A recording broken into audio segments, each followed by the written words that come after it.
This week, Donald Trump announced a national emergency, not just in a rhetorical sense, but in a technical government sense over the issue of opioid abuse and the deaths that are caused by it. And we're talking about literally tens of thousands of Americans every single year, with that number rapidly climbing, killed every year thanks to how easy it is to access those drugs, how overprescribed they are, and all of that.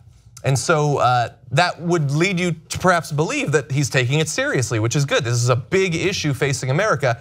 But there was one thing missing from his declaration, and that was basically any money whatsoever to actually do anything about it at all.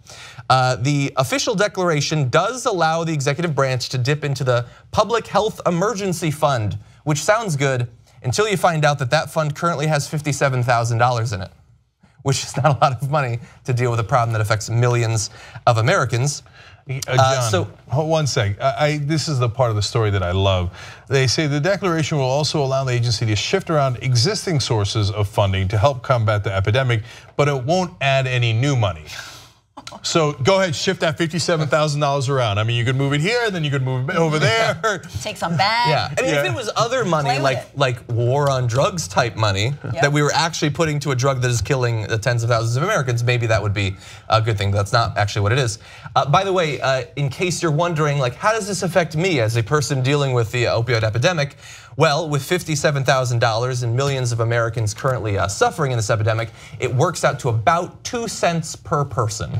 So they're gonna have to be very efficient. There can't be any room for government waste in this effort at this point.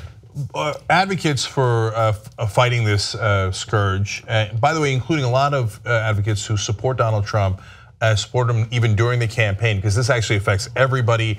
And there's a lot of people in red states who have lost loved ones and now have become advocates for tackling this issue. Say that you need at least $45 billion to tackle this. So to give you a sense of context between 57,000 and 45 billion. Well, that's one of the reasons actually that I believe this week 14 Senate Democrats and an independent introduced a bill, is on Wednesday, to invest $45 billion to address the opioid crisis. Now there is one other, that would help, by the way, as we now know. There is one other bit of money, like between $1 and $2 billion that Trump is saying he has made available to fight the opioid crisis, which is good. It's not nearly enough money, but it's good.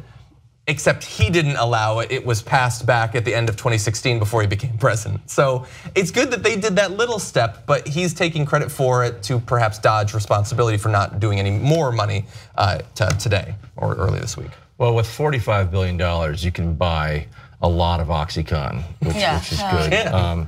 But you know, the opioid crisis is bad, and I think this country needs to go back to crack. Crack was a much more exciting epidemic. I notice also how nobody's talking about jailing all these opioids. And I'm not sure. I'm just wondering what that could be. Yeah, how come they're sort of protagonists? I wonder why that is. And in the 80s, when the crack was going on, it seemed like a different demographic might have been doing crack, and they were really wanting to imprison a lot of people. So $45 billion for crack. I can't figure it out. To buy more. I was just going to say the same thing, Judah. Like, I feel like it is really important to take serious this epidemic and see drug users and people who are addicts not as criminals but as victims. And when it happens to be middle income and poor white people, they are seen as victims. And when it happens to be black people, they are seen as criminals. And just how overtly racist can we be? And how, I mean, the right always talks about virtue signaling, that like the left does this virtue signaling, that or like these like dog whistling or whatever. And I feel like this is the biggest BS, empty promise virtue signal to white people that I, white president, have your white back, when I'm not actually, I'm not gonna put any money into this program whatsoever. I'm just gonna, it's another talking point. Meanwhile, we're gonna criminalize Latinos and immigrants and undocumented people and people of color. We're gonna lock them up. There are more than 2 million people in our prison system. There are 2.6 million who this epidemic has affected. What about our prison system and all the people who are stuck in that? We have, the most incarcerated population in the Western industrialized world. Like so, but no, that's not an issue because those are people of color. So I think that we need to be really on our toes when it comes to understanding that just how overtly racist this is, you know? Yeah. So look, white privilege is a term that triggers the right wing more than probably any other term.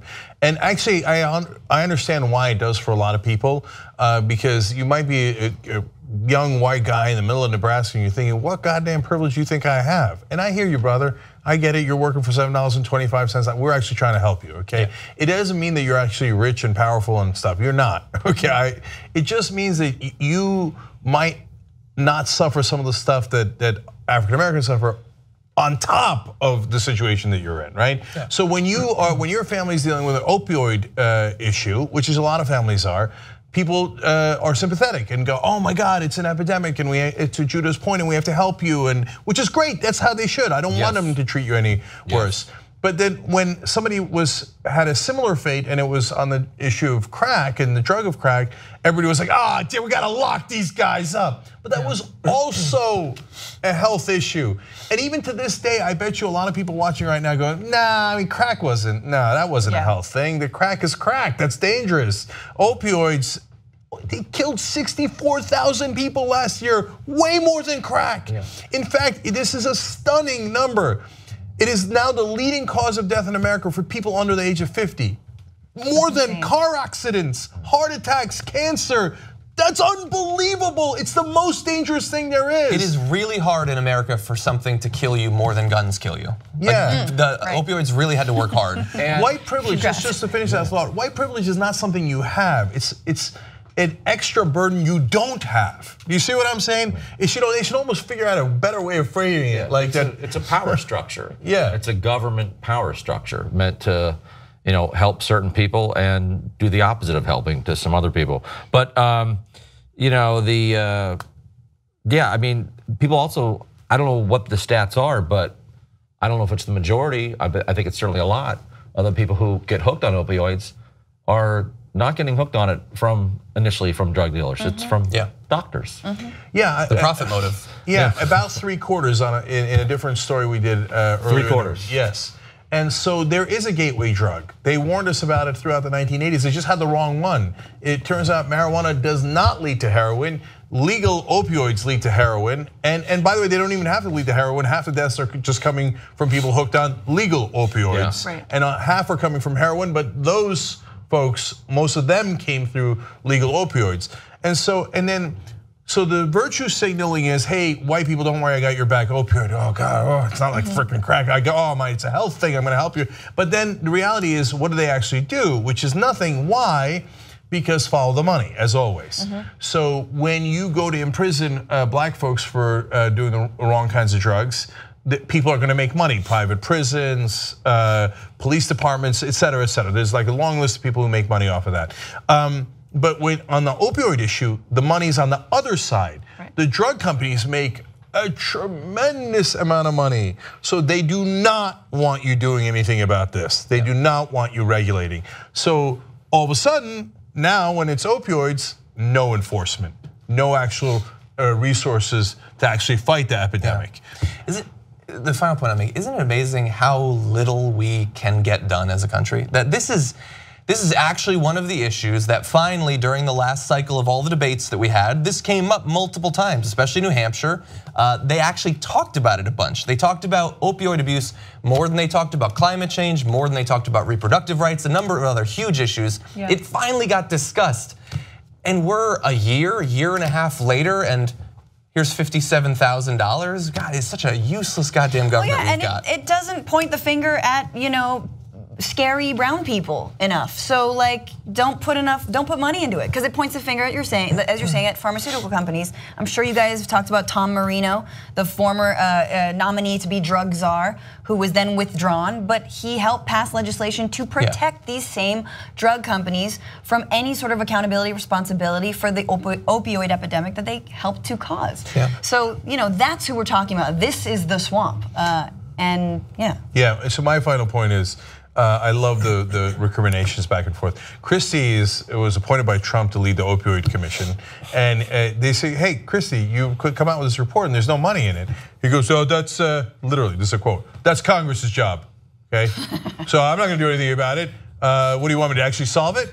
Yeah, that's what your job was. No, man, I'm not going to do that. That's Congress' job. So then they go to Congress. Okay, fair enough. Then they go to Cornyn, who is the #2 leader in the Senate for the Republicans, John Cornyn from Texas. And he says about the Trump team, I would hope we would come up with a plan before we start talking about money. I don't know what the White House plan is. We need some more meat on the bone. In other words, don't ask me, man. I ain't got no money. Ask the White House. The White House is like, don't ask me, man. Go ask them. In other words, we're never gonna give you the money. It was just PR. We were just messing with you. If you believe Trump that he was gonna do something about the epidemic, well, you're an idiot. TYT membership gets you commercial-free Young Turks. Download it, stream it, podcast it, get all the network shows, and support independent media. TYTnetwork.com/join.